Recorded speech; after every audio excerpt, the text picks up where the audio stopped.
ఇది first time ఒక interview between a neurosurgeon and a neurologist. ఈ వారం మన guest doctor is doctor Phani. Is a consultant neurology. Hello అండి, నమస్కారం. Very important topic.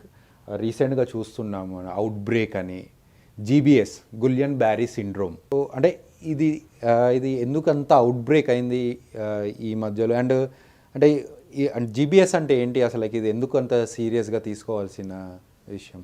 జీబీఎస్ అనేది మీరు అన్నట్టు గులియన్ బ్యారీ సిండ్రోమ్, అది ఆటో ఇమ్యూన్ కండిషన్ అంటాం. ఆటో ఇమ్యూన్ కండిషన్ అంటే మన బాడీలోని కణాలు మన నరాలని ఎఫెక్ట్ చేస్తే వచ్చే కండిషన్. అంటే సిమ్టమ్స్ ఎలా ఉంటాయి ఈ జీబీఎస్ వాళ్ళకు?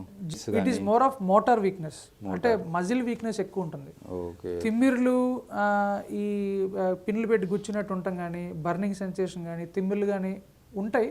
బట్ మనం ఎగ్జామిన్ చేసినప్పుడు సెన్సరీ ఎగ్జామినేషన్ నార్మల్ ఉంటుంది. అండ్ ఇంకోటి మోస్ట్ కామన్ సిమ్టమ్ ఏంటంటే వాళ్ళు మోషన్కి వెళ్ళి లెగవాలంటే ఏదైనా పట్టుకుని లెగవాలంటారు. ఎందుకంటే ప్రాక్సిమల్ థైస్ వీక్నెస్ ఉంటుంది. Most of the cases, almost 90% కేసెస్లో తొడ భాగంలో ఫస్ట్ వీక్నెస్ స్టార్ట్ అవుతుంది. అంటే ఆ మెడిసిన్ ఏంటి? ఆ కాస్ట్లీ మెడిసిన్ ఐవిఐజీ అంటాం దాన్ని, కాస్ట్లీ మెడికేషన్.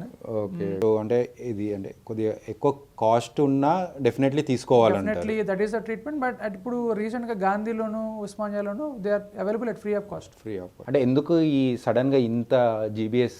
ఆ రీసెంట్గా అవుట్ బ్రేక్ ఏంటంటే ఇన్ఫెక్షన్, వాటర్లో కామన్ సోర్స్ ఆఫ్ ఇన్ఫెక్షన్.